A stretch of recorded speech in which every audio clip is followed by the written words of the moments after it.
Hello mga ga, samahan niyo naman ako. Nagagawa po ako ngayon ng aking paninda. Ito po ay cheese buko buns na 500 grams lang po ito na harina. Kaya ngayon ay simula na po natin. So dito sa ating dough, gagamit lang po tayo ng 500 grams ng first class flour at half tablespoon ng yeast at 1 teaspoon ng bread improver. And then mix lang po natin sa ating harina. Pwede naman kayo ditong gumamit ng all-purpose flour. At 1 teaspoon na iodized salt at half cup na light brown sugar at half tablespoon na vanilla. At maglagay lang tayo dito ng 1 cup na tubig. Yes, napakasimple lang po talaga yung mga sangkap ng ating dough. Tunawin lang po natin yung mga dry ingredients bago po natin basain yung ating harina. At dito pinaghalo ko lang po yung shortening at saka yung margarine. Kailangan po natin dito yung 1/3 cup. At mikos-mikosin lang po natin yan at kailangan talaga mga ga, kung ikaw po ay may balak na mag-bakery, ay kailangan po ay may dough roller po tayo or kaya yung spiral mixer para po mapadali yung ating paggawa. Kung wala naman na nag-upisa ka pa lang, ay pwede na masahin mo lang po ito ng mano-mano. Itong aking dough ay pinadaan ko po ito sa aking dough roller machine. Mas mapadali talaga yung paggawa natin pag may tools po tayo na pwedeng magpakinis ng ating dough. At yung texture ng ating dough ay talaga pong makinis.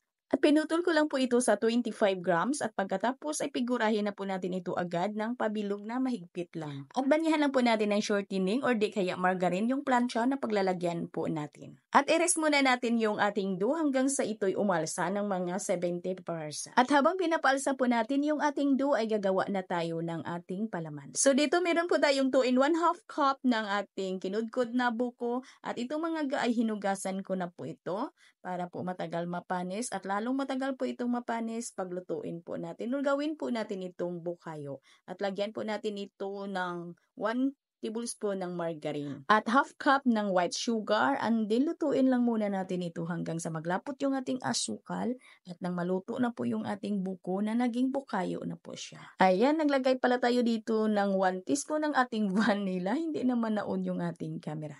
At pakuluan lang po natin yan.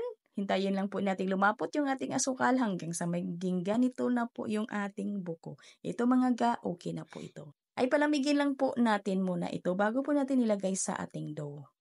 At ito na mga ga, umalsa na po yung ating dough. Pero bago po natin ito isalang, ay dahan-dahanin po natin itong gawa ng butas sa gitna. Dahan-dahan lang po. At pagkatapos ay banyahan lang muna natin ng evaporated milk. Pwede din yung itlog. At pagkatapos ay ilagay na po natin dito yung niluto po natin na palaman. At lagyan po natin dito ng grated cheese na toppings po natin sa ibabaw. Pwede naman kayong gumamit dito mga ga ng ordinary cheese. At bago po natin ito isalang mga ga, ay i-rest muna natin ng mga 20 minutes yung ating dough bago po natin isalang sa ating oven. At kailangan ay mainit na po yung ating oven bago po natin ito isalang. At lutuin po natin ito sa may preheated 180 degrees Celsius sa loob ng 15 minutos.